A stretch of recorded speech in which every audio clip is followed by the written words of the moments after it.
What's up guys, welcome back to another video. I'm excited about today's video because we are going to learn, I think, let's see, 1, 2, 3, 4, 5 different sets of phrasal verbs for problem solving, all right?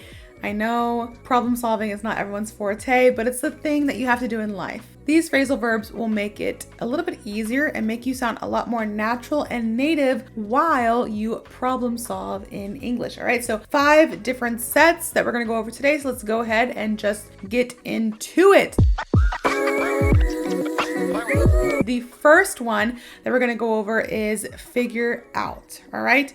Figure out. Now, figure out just means to find a solution or understand something, right? To find a solution or understand something. If you're trying to figure something out, you're trying to either understand it better on a deeper level or to find a solution to something. For me, personal example, is a lot of times I try to figure out my budget before I go grocery shopping or before I go shopping. I try to see how much money can I spend? How much money am I going to allow myself to spend? How much money should I spend at the most, you know? And sometimes I abide by that schedule and other times I do not because I have a problem. I love shopping.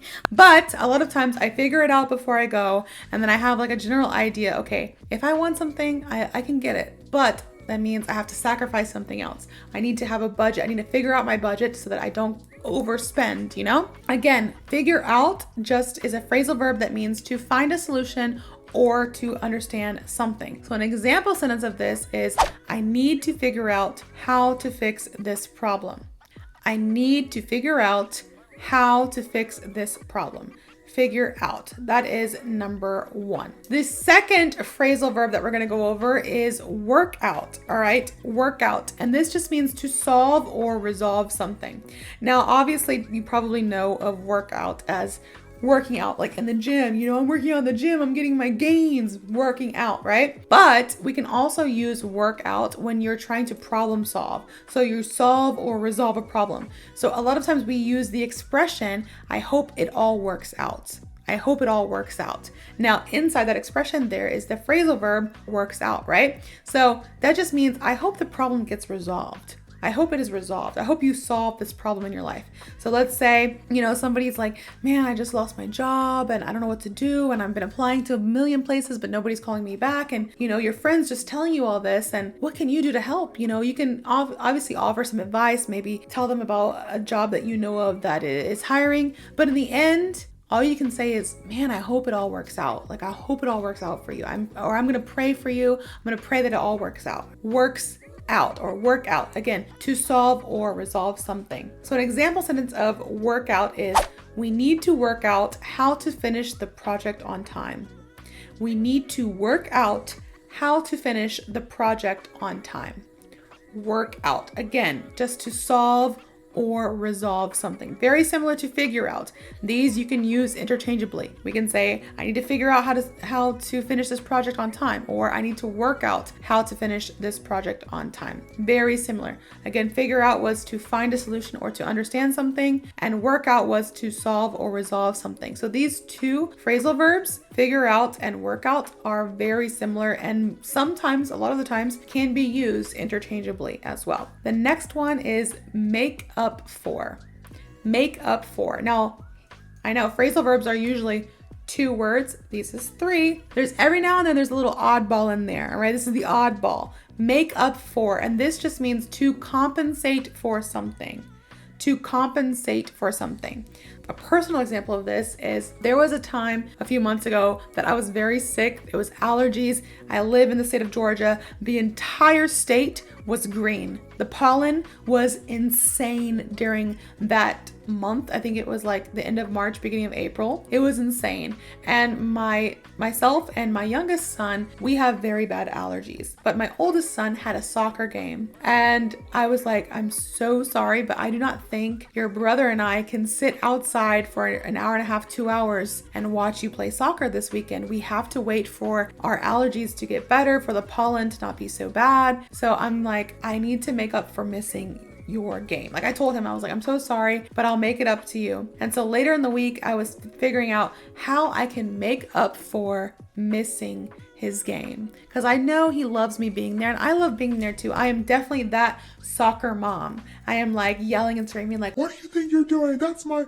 and then I'm also like, good job, all of the above. But I was figuring out, another phrasal verb, how I can make up for missing my son's game to compensate for something. So what I did was after the next game, we went out to eat because usually we have a rule. The rule is if you win the game, then we celebrate by eating out lunch after the game together. But even though the next game his team lost, I still took him out to eat. 1, to cheer him up, but 2, to make up for the fact that I missed his game the week before, that I wasn't able to go because my allergies, I tell my son all the time, my kids are mixed. They are half Asian, half white, so they are what you call Wasian. And I tell them, like, my youngest, he has allergies just like me. That comes from his white side because white people be having really bad allergies. I'm sorry if you're white and you're watching this, we have bad allergies. But Asian people, not so much. Like, it's there, but it's not so much.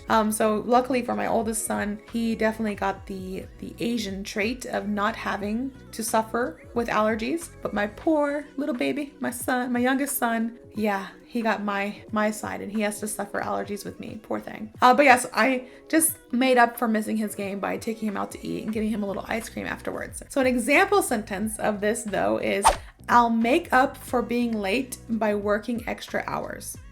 I'll make up for being late by working extra hours, right? Make up for, okay? The next one is come up with. Come up with. And this just means to think of an idea or plan. If you come up with an idea, if you come up with a plan, you think of it, right? I can say for me, I need to come up with an idea for this business, all right? Or I need to come up with an idea of a vacation for my family next year. I don't know where to go. I actually have a couple of ideas because I have friends in Germany that are getting married. I have friends in Italy that are getting married. And I'm like, all right, it looks like we're going on a Europe trip, and we can hopefully schedule it. I'm praying that my friends decide to have their weddings near each other so I can schedule it for one flight and I can go to both weddings during that time. But knowing my luck, it's probably one friend's gonna get married in January and the other in like December or a year apart or something like that. But I'm coming up with some ideas for our family vacation next year too. I'm thinking because every other year I want us to take an international vacation. So this year we're not going anywhere internationally that we know of yet. I don't think so. But last year we did, and hopefully next year we will as well. So I'm trying to come up with some ideas of where we would like to go next. All right. So come up with, again, just means to think of an idea or plan. So an example sentence of this is, she came up with a great idea for the marketing campaign. She came up with a great idea for the marketing campaign. Come up with, to think of an idea or plan. So we have 4 that we've gone over already. The last one is going to be carry out. Carry out. And this just means to perform or complete a task. Now, I know some of you might be thinking, carry out, isn't that food? Yeah, we can say take out or take away or carry out, to go. All of that means like the food that you take out of the restaurant. You don't eat at the restaurant, you take it out, you carry out the food. Yes, we say that. But carry out is also a phrasal verb that means to perform or complete a task, all right? For example, in my personal line of work, outside of teaching English, I'm an editor. I have to carry out my duties as an editor in order for the book or the manual that I'm editing to be completed in time and delivered to the customer. All right. If I don't carry out my duties of editing, then it's not going to be able to be sent to the customer because it's going to be incomplete. Or maybe if it does get sent to the customer, I will be in trouble because it's going to be wrong, most likely. Even though we have really good writers, nobody's perfect, and they need people like me who have an English background to edit the work. So I need to carry out my duties as an editor to edit the work, right? So again, carry out means to perform or complete a task. So an example sentence of this is, we need to carry out the experiment according to the instructions. We need to carry out the experiment according to the instructions. Carry out, to perform or complete a task. So I can carry out my duties, I can carry out my studies, I can carry out my task, I can carry out, with the experiments, anything like that. That was pretty quick. Phrasal verbs always go by so quickly. We had 5 that we learned today. Figure out, work out, make up for, come up with, and carry out. All right, figure out, work out, make up for, come up with, and carry out. 5, all pertaining to problem solving. All right, so I hope you guys have a better understanding of these 5 phrasal verbs. If you do, please like, comment, and subscribe. I literally will drop everything that I'm doing and record a video especially for you so that you and your question is answered. So let me know in the comments, and I hope to see you all in the next video.